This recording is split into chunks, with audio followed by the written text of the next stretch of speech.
Assalamualaikum warahmatullahi wabarakatuh. Jumpa lagi dengan saya Fahri Utta, channel yang membahas seputar kesehatan yang diselingi dengan candaan, humor, serta tutorial wallet tentunya. Nah, hari ini kita akan kembali melanjutkan mata kuliah kita konsep dasar keperawatan, di mana di subpokok bahasannya kemarin juga sudah kita membahas tentang proses keperawatan. Nah, hari ini kita akan melanjutkan proses perkuliahan tersebut.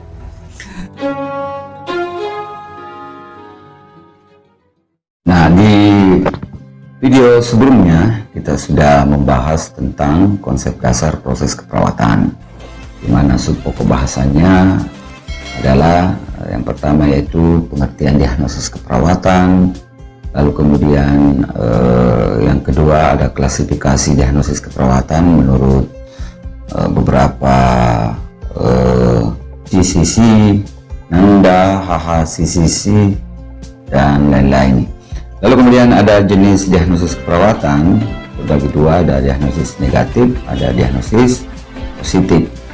Nah, kemudian berikutnya ada macam-macam diagnosis keperawatan, aktual, resiko, dan diagnosis promosi atau biasa disebut dengan potensial. Lalu kemudian ada komponen diagnosis keperawatan. Jadi ada dua komponen aja, ada masalah dan ada indikator. Indikatornya itu terdiri dari tiga, yaitu penyebab, tanda dan gejala, serta faktor risiko. Lalu yang terakhir, proses penegakan diagnosis keperawatan, yaitu ada tiga komponennya untuk menegakkan. Yang pertama analisis data, lalu kemudian ada identifikasi masalah, dan selanjutnya adalah perumusan diagnosis keperawatan. Nah, untuk hari ini kita akan membahas bagaimana perumusan diagnosis keperawatan. Kita pasari tua, malas din tua na kasi na. Jadi, ayaw kung nana, ayaw kinisindiga kira-kira malas malay tua na, nempik tua na. Jadi, pada subuh-subuh, lawan ayaw kung nana di samping na, inru na, macobo, mati bangkong. Pada saat pagi-pagi, muncul di matahari, kan langit, pas naik mah langsung diruntusan di punana, kada punana. Hoi, agar mala, iya na malas simala yang upwedi, tuaku, langsung makadaro tahun nyempe itu anak. Aja dulu puang, elum kamu kutana, iya dalam menredi langit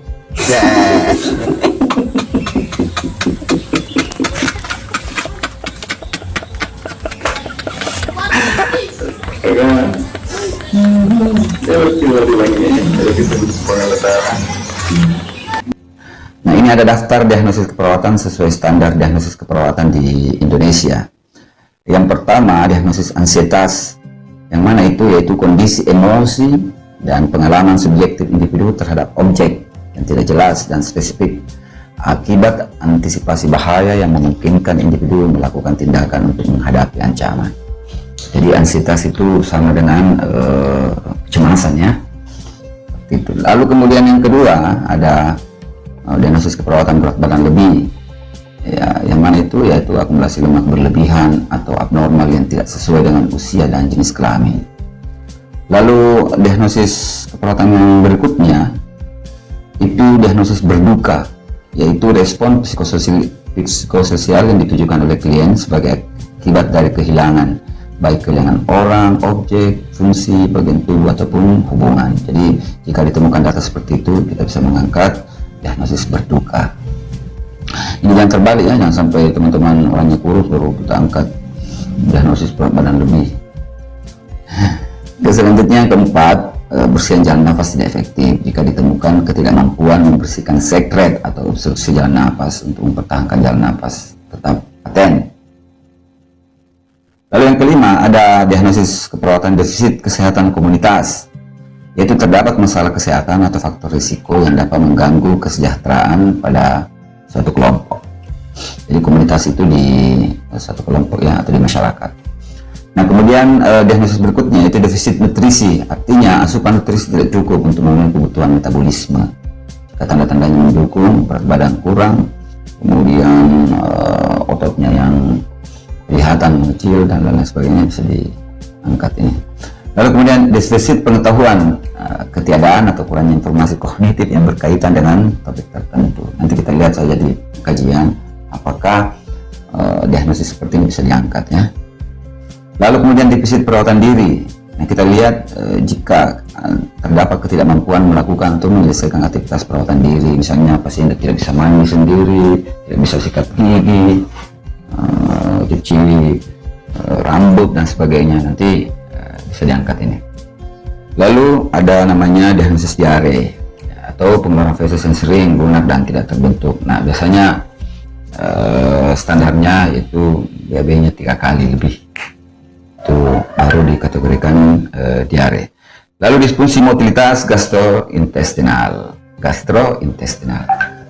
Ada juga disfungsi seksual, disorganisasi perilaku bayi, disrefleksia otonom, distres spiritual, gangguan eliminasi urin, gangguan citra tubuh, gangguan identitas, gangguan integritas kulit atau jaringan, gangguan interaksi sosial, gangguan komunikasi verbal, gangguan memori, gangguan menelan, gangguan mobilitas fisik, gangguan persepsi sensoris, gangguan penyapihan ventilator, gangguan pertukaran gas, gangguan pola tidur, proses keluarga, gangguan rasa nyaman, gangguan sirkulasi spontan, gangguan tumbuh kembang, gangguan ventilasi spontan, harga diri rendah situasional, hiperpolemik, hipopolemik, hipertermi, hipotermia, icterus neonatus, inkontinensia fekal, inkontinensia urin berlanjut, inkontinensia urin berlebih, inkontinensia urin fungsional, inkontinensia urin refleks, inkontinensia urin stres, inkontinensia urin urgensi, intoleransi aktivitas, isolasi sosial, keletihan, keputusasaan, tegangan peran memberi asuhan, ketidakberdayaan, ketidakmampuan coping keluarga, ketidaknyamanan pasca partum, ketidakpatuhan, ketidakstabilan kadar glukosa darah, kesiapan